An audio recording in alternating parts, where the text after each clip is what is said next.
Okay, next thing I'm going to do is get the spark plugs out so that it's easy to spin the engine over and we're not fighting compression when we're doing that. So to do that, I have a spark plug socket. So this is a 5/8 inch socket, but it has, hopefully you can see, a rubber insert in there so that it grabs onto the spark plug. Just using a U-joint and a short extension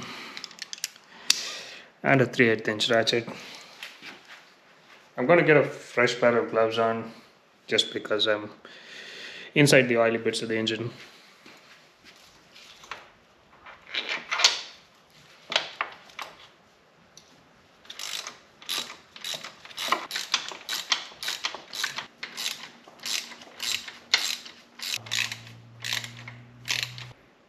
Here are the plugs in the order in which they came out. So this is cylinder 1 and that is cylinder 4. The plugs themselves look pretty decent. I think they've been in there for a while. It's a little bit darker than I would like to see, but you can see the color change on the strap right about in the middle, so that means our AFRs are pretty decent, and then you see the tan color in the middle. That's pretty much exactly what we want to see. That means the engine is running close to stoichiometric air-fuel ratio.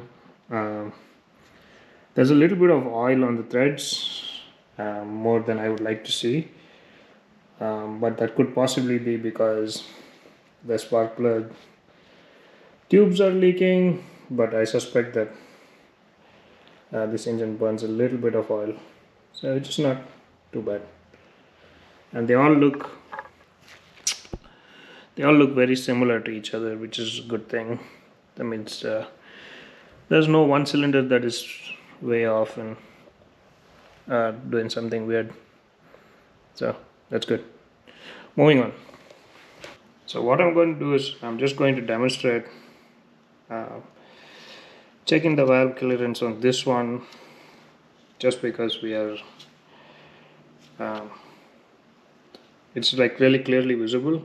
You can see the cam lobe is pointed away, but we'll get the engine into its correct position, which allows us to measure essentially clearances on half the engine in one position and the other half of the engine in the other position.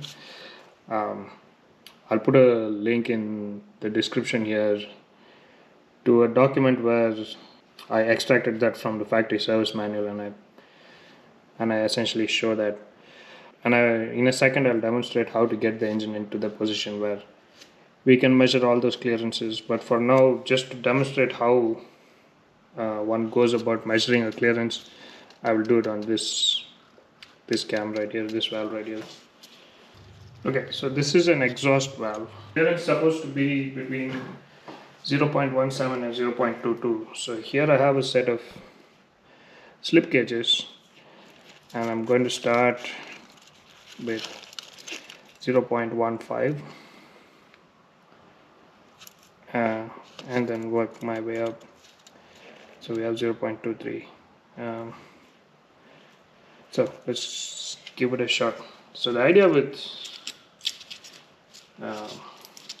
measuring these clearances is to make sure they're neither too big nor too small, obviously, but the more dangerous one is being too small, so your clearance being less than the minimum clearance. Now you need to make sure you have a little bit of oil on your slip gauge, so you can just use this oil, stick it on there. I'm going to start with 0.23, and this should not go in, and you want to try and measure as parallel to the surface as possible, to the surface of the bucket that's below this. So 0.23, and we don't go in, so our clearance is not too big. So I'm going to go one smaller. This is 0.20 mm.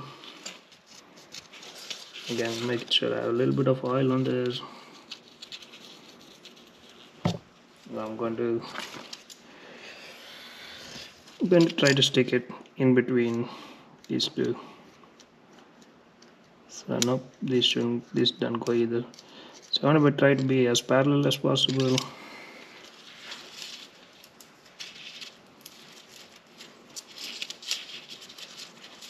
Next I'm going to try a 0.18.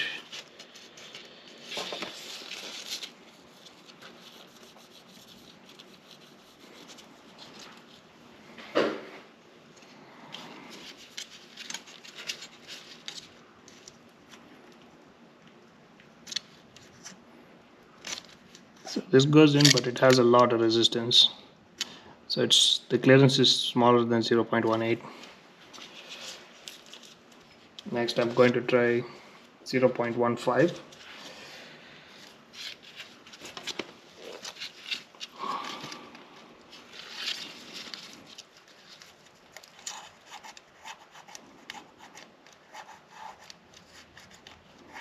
Oh, this slips in and out really easily. That says the clearance is just about 0.15 millimeters. And now we know the clearance of this, and we know the clearance is good. So we can move on.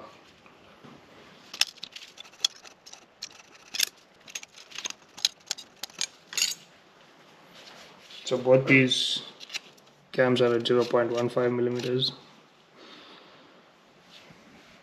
Okay, so I just created this really simple spreadsheet to record the clearances. Yep. Both those were the cylinder 2 left and right intakes. So 0.15,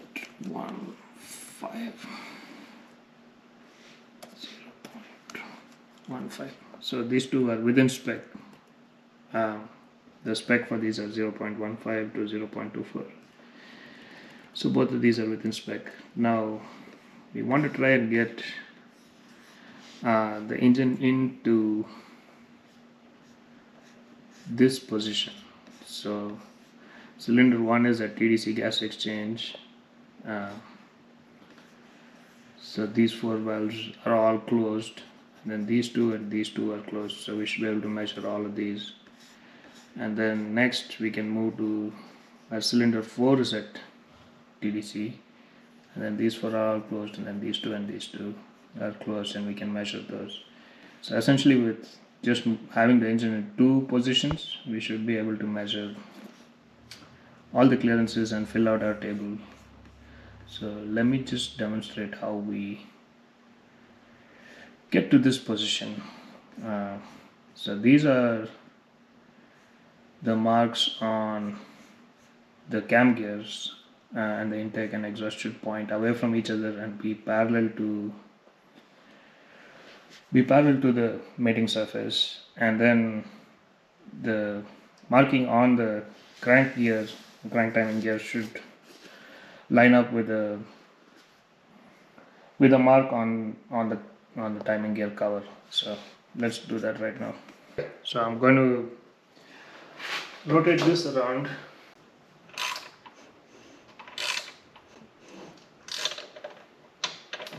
So you've got to rotate this obviously always clockwise. Make sure you don't spin the engine anti-clockwise. So this mark here, it says 14T. So that means cylinder 1 and 4 are TDC, and when it's lined up here to where these two case halves meet, and then up here you can see the 2 horizontal lines on the cam gears, and those need to be parallel to the cylinder head, or where the valve cover meets the cylinder head, that you know you have it lined up correctly. Now, how do you know if it's cylinder 1 and 4? How do you know if it's cylinder 1 at gas exchange TDC or it's cylinder 4? And the explanation for that is here. So when the intake and exhaust are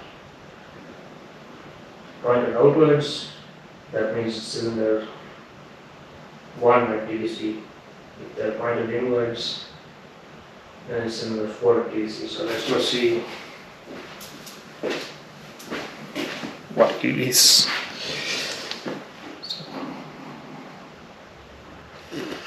So intake and exhaust are pointed in. Intake and exhaust.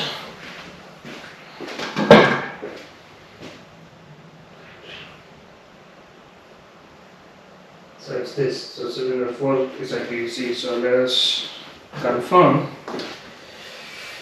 that is true.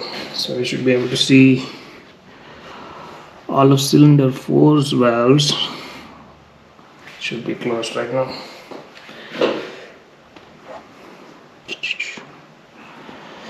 Which appears to be the case. Okay. This is fine. They appear to be on the base circle. But I'm not going to worry about this. I'm just going to spin this around till I get the cams where I like them. So I'm absolutely sure that they are on the base circle just by looking at the cams. And then I'm going to operate off of that. Factory procedure is clever and all, but I just like seeing it at base circle when I'm taking the measurements. So right now what I can see, okay, so cylinder 2 exhaust is basically in the perfect position now. So the cams are pointed directly away from the cylinder head, essentially. So in this case, since for exhaust the minimum is supposed to be 0.17, I'm going to start with 0.18. 0.18 does not fit. Let's try 0.15.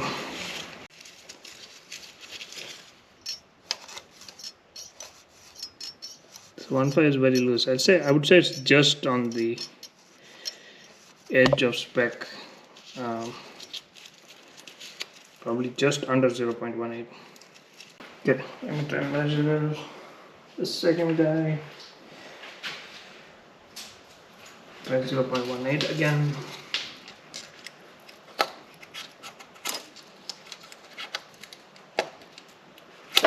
0.18 is tight again. It's going in, but it's tight. Then 0.15.